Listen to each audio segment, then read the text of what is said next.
This mission, if you choose to accept it, will self-destruct in 5 seconds. Doo-doo, Mission Impossible Dead Reckoning Part 1. Directed by Christopher McQuarrie. Written by Christopher McQuarrie and Eric Jenderson. That's going to be important later on. Why there's two. So right away I thought, I love the Mission Impossible movies. The first 6 are a lot of fun, even 2. 2's that 90s cheese, early 2000s. That's just perfect. No, it's the movies are fun, and it's kind of a series that everything's in continuity, but they rebooted themselves. So 3 and then 4 rebooted everything, and that kind of like snapped everybody back to attention with the Mission Impossible series. Then we have 5 and 6, which are fantastic. So I was thinking something else, but no, 4, 5, and 6 are fantastic. Those are some of the best in the Mission Impossible movies. The first one is amazing too. Like, they're all fantastic in their own right, but I especially love the series 4, 5, and 6. Those are great. And with this one, it's right away when you see the part 1, it's like, okay, so this is the beginning of the end, because they plan on the second one being the final Mission Impossible movie, which makes a lot of sense. I mean, only so long you can do this, and there's just Tom Cruise is getting old. Simple as that. Overall, I thought this movie was okay. This is the big summer blockbuster action movie, and I just thought it was okay. It moves really quick, and the dialogue is super fast and snappy, and just all exposition dialogue at the beginning. And like, all the characters are there, and we really don't get a big introduction, really any character moments really out of them. Like Simon Pegg and Ving Rhames are just there. Same with Rebecca Ferguson, they're just there. And Tom Cruise is the main one we spend a whole lot of time with, of course, and it's just a lot of looking for this, looking for that. People are looking for him, vice versa, shit like that. And so yeah, it starts off dialogue-wise rocking. There's just a lot of fucking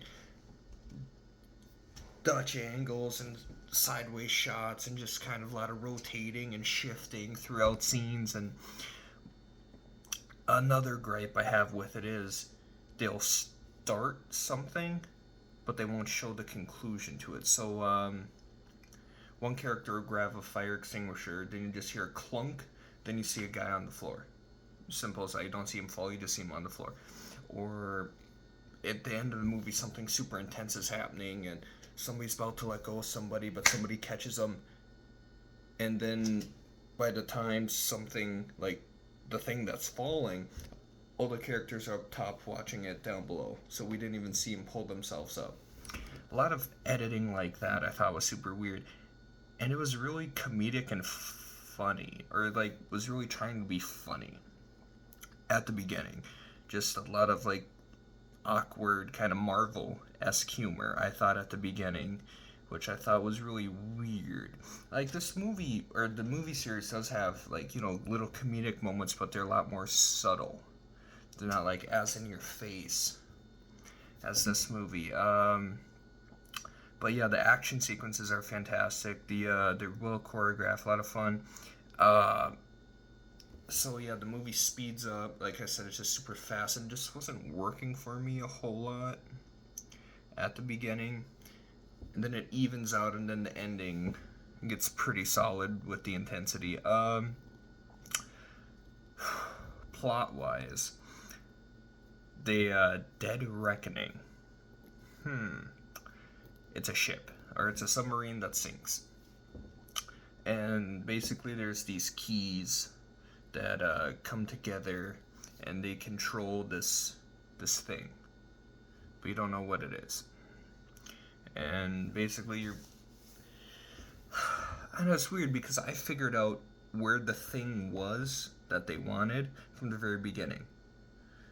Because they show it's in a submarine blows up, and you see the keys float up to the ice, They find the keys, but they don't think to look down below to where the submarine is, to where the thing is. And so right away you're introduced to Skynet, basically. They call it the entity, but it's fucking Skynet. And it's self-controlled, and it can, like, delete people from fucking sonar, and it can delete people from fucking security cameras and block technology, and it can leak stuff and all this shit. And this AI teams up with the main villain, played by Elias Morales. Gabriel, I think his name was. Fucking this motherfucker just talks in fucking metaphors and just, you do not understand. The universe has a plan. You are not part of this plan. Do you want me to tell you your story and how it will end? Just a lot of philosophical talk like that, and it wasn't really working for me. Physically, he is imposing, and, you know, like, they're all good actors, so they're sometimes not saying the best stuff, but they're all charismatic actors, so it works. So Rebecca Ferguson's character gets sidelined hardcore because we're introduced to Grace, played by Haley Atwell. She's an okay character. She's just kind of comes off whiny, and I didn't see a need to introduce a new character. We could have just had Tom Cruise and Rebecca Ferguson again, because they have really good chemistry, and they should have fucking ended up together, but we'll see what happens in the sequel with that. Spoilers. And yeah, so everyone's looking for this key because the fucking Skynet wants it. So Skynet's working with Gabriel, and Henry comes back from the first one.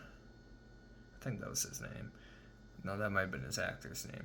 Anyways, one of the main guys that Tom Cruise is working with, who's in charge of IFM, is he comes back, and he's a great actor. His actor name's Henry. But no, he's just awesome. So he wants it for himself, because, you know, if the U.S. has that type of power, we can control the AI, and we can take out Russia and everything else. So all these characters fucking chasing each other, and the main girl who Gabriel's enforcer is Plum Clantonoff, Mantis from Guardians. She's fucking awesome. Just fucking awesome. I really enjoyed her in this. But yeah, overall, thought it was too funny. The acting was a little wonky and clunky. The action was good, well choreographed. Story was kind of and it just kind of seems like a lot of movies are doing evil AI, so we'll see what happens with the sequel. I would give it a 2.5 out of 5, guys. I just wasn't really too enthusiastic by it. This isn't one I'd rewatch a whole lot, because to me it was too long in certain parts, and it just didn't really leave on a cliffhanger at all. It just kind of, Tom Cruise has the key, he has his team, and they know where to go. That's how it ends. Simple as that. Yeah, 2.5 out of 5.